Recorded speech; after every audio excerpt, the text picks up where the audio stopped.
Hi hello అండి, ఎలా ఉన్నారు? అందరూ బాగున్నారా? Welcome to my channel Lavanya little world.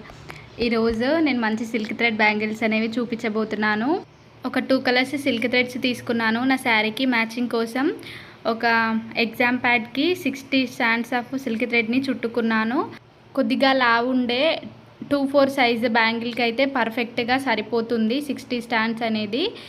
So కొంచెం ఫస్ట్ స్టార్టింగ్లో కొద్దిగా గ్లూ అప్లై చేసుకొని థ్రెడ్స్ అంటించి బ్యాంగిల్కి నీట్గా చుట్టుకోవాలి. థ్రెడ్స్ అనేవి ఎక్కడ లేవకుండా కొంచెం టైట్గా చుట్టుకోవాలి. సో థ్రెడ్ మొత్తం చుట్టడం కంప్లీట్ అయింది కదా, లాస్ట్లో ఎడ్జెస్ అనేవి కట్ చేసుకొని మళ్ళీ గ్లూతో అతికించేసుకుంటే సిల్క్ థ్రెడ్ బ్యాంగిల్ అనేది బేసిక్ది రెడీ అయిపోయినట్టే. ఇప్పుడు దానిపైన మనము డిజైనింగ్ అనేది రెడీ చేసుకుందాము. ఇక్కడ నేను ఓవల్ షేప్ అలాగే రౌండ్ షేప్వి ఈ బీడ్స్ తీసుకున్నాను. బ్యాంగిల్స్ని నేను సింపుల్గా కాకుండా కొంచెం గ్రాండ్గా రెడీ చేద్దాం అనుకున్నాను. సో ఇలా నాకు వచ్చిన డిజైన్లో నేను ఇలా డెకరేట్ చేస్తున్నాను. పార్టీస్కి కానీ ఫంక్షన్స్కి కానీ వెళ్ళేటప్పుడు శారీస్కో లేదంటే కుర్తీస్కో మ్యాచింగ్ బ్యాంగిల్స్ అనేవి దొరకకపోవచ్చు. ఒకవేళ మ్యాచింగ్ దొరికిన డిజైనో క్వాలిటీయో నచ్చకపోవడం అట్లాంటివి జరుగుతాయి కదా. సో అట్లాంటి ఇబ్బంది ఏం లేకుండా ఇలా సిల్క్ థ్రెడ్ బ్యాంగిల్స్ వేసుకుంటే చాలా బాగుంటుంది.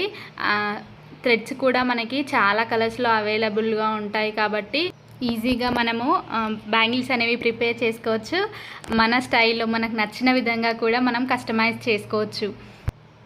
సో నేను మిడిల్లో కొంచెం సన్న బ్యాంగిల్ తీసుకొని దానికి కూడా సిల్క్ థ్రెడ్ చుట్టేసుకున్నాను.